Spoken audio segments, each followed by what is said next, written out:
about the phrase that rang out of my brain. It's not who you know, it's who knows you. And utilizing maybe a website or a way for people to put testimonials on your own web page, LinkedIn has made it possible on their own dime for you to have a web presence and people connecting with you as well as getting testimonials on you. They built the same system Ron is talking about. Rhonda, let's talk about social networking and some of the social networks you feel strong about and how to get the message out there. What are some of the places that you recommend and why? Well, you know, we all know about Facebook and we know about Twitter, and but I think that and you know, it all started with excuse me, MySpace, which is what, you know, most of the kids use. Although what you find now is that there's a lot more adults on that. But from a business standpoint, I'm a really big fan of LinkedIn.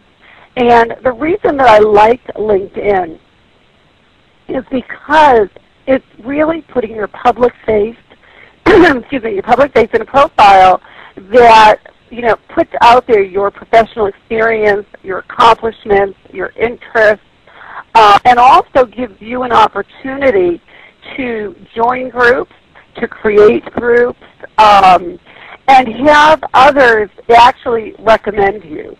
And that's a really important thing because, again, what somebody else says is going to be 1,000 times more powerful than what you say.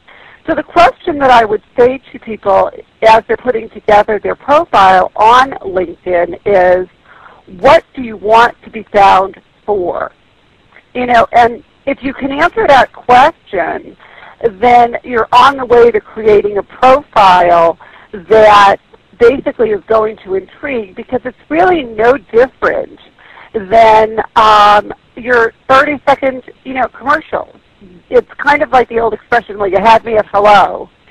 So are you going to have a very boring picture, a very boring profile, or is it going to be something that actually grabs somebody? Because you never know who's out there 24/7 searching those profiles.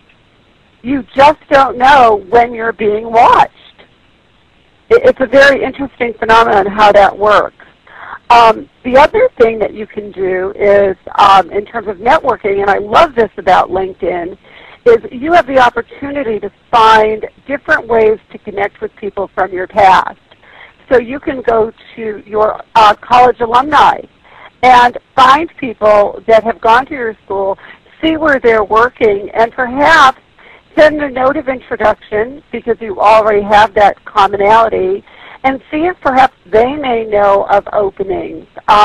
Look for people that are in similar professions where you, again, there is a common thread, the 6 degrees of separation. It's really pretty limitless, but I do think that it's very, very important that you educate yourself on how to use social media.